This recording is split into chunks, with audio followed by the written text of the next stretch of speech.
Ici à Sikasso, l'association Les Amis de la Route et Vélo sans âge ont lancé hier dimanche la deuxième édition de la campagne de consultation gratuite en ophtalmologie et optique au profit de 200 personnes âgées.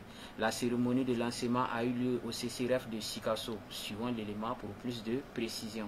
Ce sont au total 200 personnes âgées issues de la commune urbaine de Sikasso qui bénéficieront gratuitement des soins et consultations ophtalmologiques et optiques. La cérémonie de lancement a eu lieu ce dimanche 1er octobre au CCRF de Sikasso. Déjà à sa deuxième édition, cette initiative de l'association Les Amis de la Route et Vélo sans âge de Sikasso, qui s'inscrit dans le cadre de la célébration de la Journée internationale des personnes âgées, vise non seulement à améliorer leur santé visuelle, mais également les offrir les services de santé ophtalmologique de qualité plus gratuite et adaptée.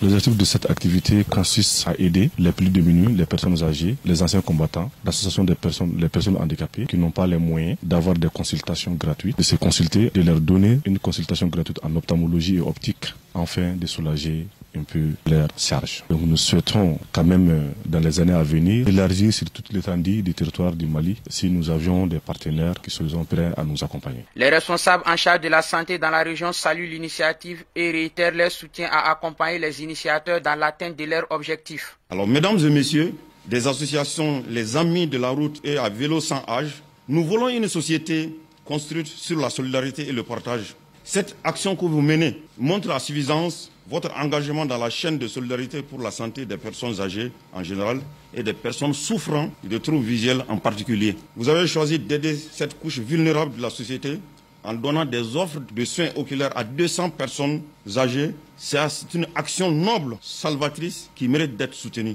Tout honoré, il réitère son soutien, sa disponibilité pour la pérennité de cette belle initiative qui, par l'avenir, puisse prendre la charge chirurgicale de tous les patients. La question de santé visuelle est une préoccupation majeure qui anime le cœur, un ouf de soulagement pour les bénéficiaires de voir leur vision s'améliorer davantage. Je remercie très bien, très sincèrement, les Amis de la Route à Vélo sans âge, parce que c'est eux aussi qui sont là, à côté de nous. C'est eux qui vraiment ont senti les difficultés des vieilles personnes de la région de Sikasso pour venir en leur secours. Ça, c'est une très bonne chose. Je remercie très sincèrement le Fonds des Nations Unies pour la population. Voilà. Nous demandons à l'association vraiment de perpétuer cette initiative, que ça soit vraiment, comme vous l'avez écrit, c'est la deuxième édition.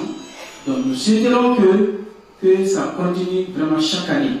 Pour rappel, cette journée de 1er octobre a été décrétée par les Nations Unies en 1991 pour célébrer les personnes âgées. L'association attend dans les jours à venir s'élargir sur l'ensemble du territoire national afin de toucher d'autres personnes démunies. Notons que ce programme qui se tient du 1er au 4 octobre 2023 est financé par le Fonds des Nations Unies pour la population et Advalia Vision.